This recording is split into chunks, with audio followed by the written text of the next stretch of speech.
بسم اللہ الرحمن الرحیم الحمد للہ وکفیٰ والصلاۃ علی عبادہ الذین اصطفیٰ اما بعد۔ میرے محترم دوستو، حضور رحمت للعالمین، خاتم الانبیاء والمرسلین، قائد الاولین والآخرین، جناب رسول پاک صلی اللہ علیہ وسلم کی ولادت باسعادت ماہ ربیع الاول بروز دوشنبہ یعنی پیر کے دن بوقت صبح صادق بمقام مکہ معظمہ 571 عیسوی میں حملہ اصحاب الفیل کے سال ہوئی تھی، لیکن تاریخ ولادت میں اختلاف ہے کہ وہ 2 ربیع الاول سے لے کر 12 ربیع الاول تک کی مختلف تاریخیں ذکر کی جاتی ہیں، اور آپ کی وفات پر اتفاق ہے کہ آپ کی وفات 12 ربیع الاول 11 ہجری بروز دوشنبہ ہوئی تھی، اور یوم وفات کی طرح یوم ولادت بھی آپ کی پیر ہی کے دن ہوئی تھی۔ اور مسند امام احمد ابن حنبل میں حضرت عبداللہ ابن عباس رضی اللہ تعالی عنہما سے مروی ہے، وہ فرماتے ہیں کہ رسول پاک صلی اللہ علیہ وسلم پیر ہی کے دن پیدا ہوئے، اور پیر ہی کے دن آپ کی بعثت ہوئی،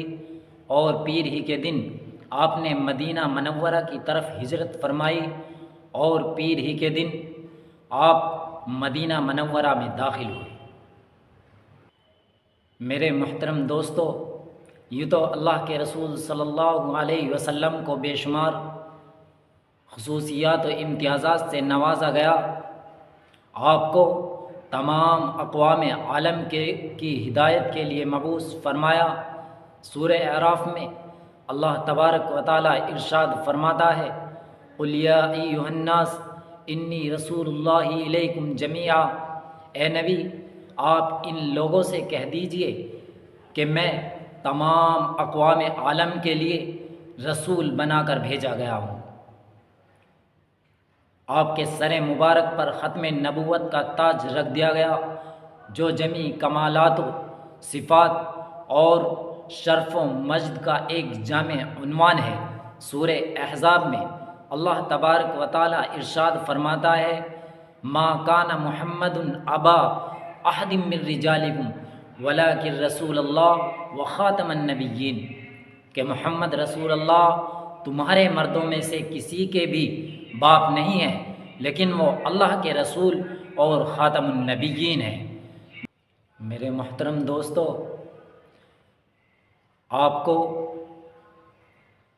ایسا دین دے کر بھیجا گیا جو قیامت تک برپا رہنے والا ہے،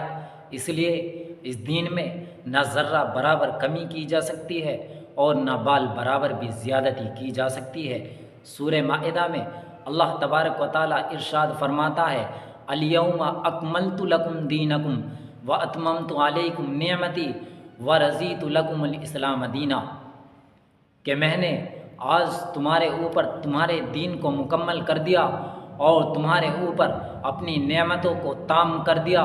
اور میں نے تمہارے لیے دین کی حیثیت سے اسلام کو قبول کر لیا۔ اور رہی بات یہ کہ کوئی خیر کی بات ایسی نہیں جو اللہ کے رسول صلی اللہ علیہ وسلم نے ہمیں نہ بتائی ہو، کوئی شر کی بات ایسی نہیں کہ جس سے ہمیں اللہ کے رسول نے آگاہ نہ کیا ہو۔ غرض یہ کہ ہر چھوٹی اور بڑی تمام چیزوں کو اللہ کے رسول صلی اللہ علیہ وسلم نے اپنی امت کے سامنے پیش کر دیا، اور خود قرآن کریم ارشاد فرماتا ہے سورۃ التکویر کے اندر، وما ہوا علی الغیب بضنین، کہ آپ غیب کی باتوں پر بخیل بھی نہیں ہیں۔ اب اگر کوئی آدمی دین کے اندر کوئی نئی بات ایجاد کرتا ہے، کوئی نئی بدعت ایجاد کرتا ہے، تو گویا وہ اللہ کے رسول صلی اللہ علیہ وسلم پر یہ الزام لگا رہا ہے کہ اللہ کے رسول صلی اللہ علیہ وسلم نے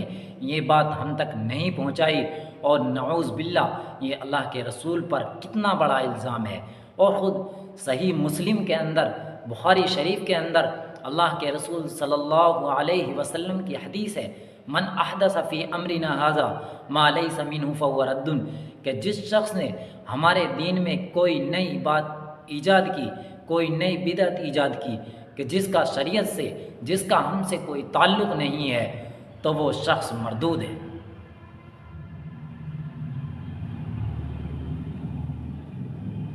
اور من جملہ ان بدعات کے کہ جن کو لوگوں نے ایجاد کر لیا، جن کے بارے میں لوگوں کا عقیدہ یہ ہے کہ اس کو کرنا بہت بڑا ثواب ہے اور اس کے کرنے سے دین کی تشہیر ہوتی ہے، دین کی اشاعت ہوتی ہے۔ ان میں ایک ماہ ربیع الاول کے اندر ایک بدعت عید میلاد النبی ہے کہ جس میں خرافات و واہیات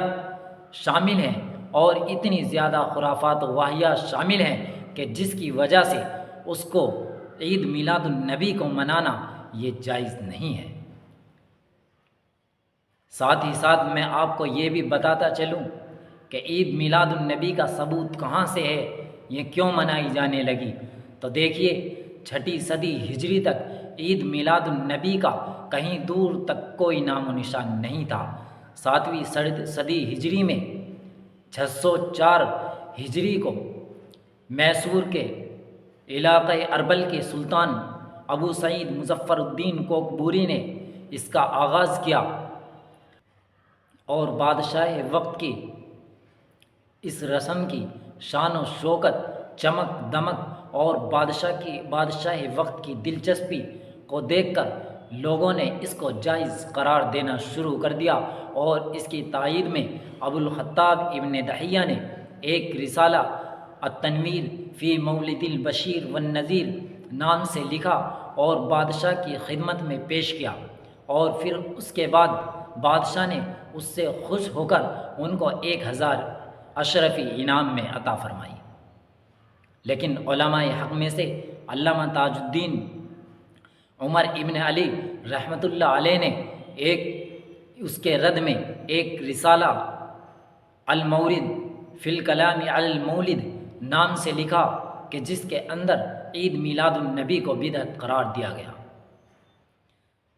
شروع میں عید میلاد النبی یہ واہیات اور خرافات سے پاک ہوتی تھی،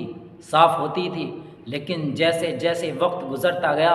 اس کے اندر بہت زیادہ خرافات و واہیات پیدا ہوتی چلی گئی، اور ہمارا حسن ظن یہ ہے کہ اگر اس وقت کے وہ لوگ کہ جو اس کو جائز قرار دیتے تھے، اگر وہ اس وقت کی عید میلاد النبی کو دیکھ لیتے تو وہ ضرور اس کو ناجائز قرار دے دیتے۔ اور رہی بات اس کی کہ اس کا ثبوت، تو خلفائے راشدین میں سے کسی نے عید میلاد النبی نہیں منایا، چنانچہ حضرت ابو بکر صدیق رضی اللہ تعالی عنہ کے دور خلافت میں ماہ ربیع الاول 2 مرتبہ آیا، آپ نے کوئی عید میلاد النبی نہیں منایا، کوئی عید میلاد النبی کے نام سے جشن نہیں منایا، نہ آپ کی ملکیت میں کسی نے منایا۔ چنانچہ حضرت عمر کے دور میں 10 مرتبہ ماہ ربیع الاول آیا، آپ نے کوئی جشن نہیں منایا۔ اس کے بعد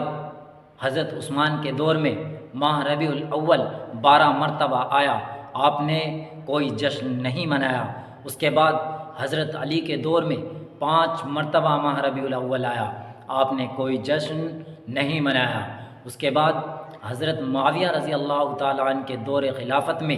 19 مرتبہ ماہ ربیع الاول آیا، لیکن آپ نے عید میلاد النبی کے نام سے نہ کوئی مجلس منعقد کی، نہ کوئی جشن منایا، نہ آمد رسول منایا۔ تو کیا اس سے یہ معلوم ہوتا ہے کہ خلفائے راشدین نعوذ باللہ گستاخ رسول تھے؟ ارے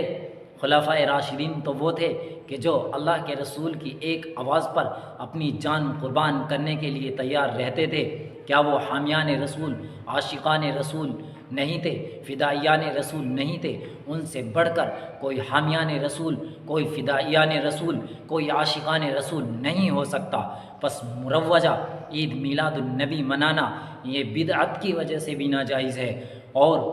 یہود و نصارہ اور مشرکین سے مشابہت کی وجہ سے بھی ناجائز ہے، اور خرافات و واہیات کے شمول کی وجہ سے بھی ناجائز ہے، اور جب اس کے اندر اتنی تمام برائیاں شامل ہو گئیں تو اس کو منانا بدعت ہے۔ بس 12 ربیع الاول کو عید میلاد النبی منانا یہ بدعت ہے، اور چونکہ 12 ربیع الاول میں آپ کی ولادت پر اختلاف ہے اور آپ کی وفات پر اتفاق ہے، اگر خاص طور سے 12 ربیع الاول کو عید میلاد النبی منایا جاتا ہے تو یہ جہالت بھی ہے، اور چونکہ تاریخ کے مطابق ایک قول ولادت کا ہے اور ایک قول وفات کا ہے، اور ایسے وقت میں کہ جس تاریخ کے اندر وفات بھی ہوئی ہو اور دوسرا قول ولادت کا بھی ہو، ایسے وقت میں غم پر جشن کو ترجیح دینا چہ معنی دارد۔ پس 12 ربیع الاول کو نہ جشن منایا جائے نہ غم منایا جائے، بلکہ صحابہ اکرام، تابعین، تبع تابعین، سلف صالحین کی طرح سکوت اختیار کیا جائے، نہ جشن منایا جائے نہ غم منایا جائے، بلکہ سکوت اختیار کرو۔ اور اگر اللہ کے رسول سے اتنی زیادہ محبت ہے تو اس مہینے کے اندر زیادہ سے زیادہ درود پاک کی کثرت کرو، زیادہ سے زیادہ عبادت کرو، زیادہ سے زیادہ صدقہ کرو، یہ اس عید میلاد النبی منانے سے بدرجہ بہتر ہے۔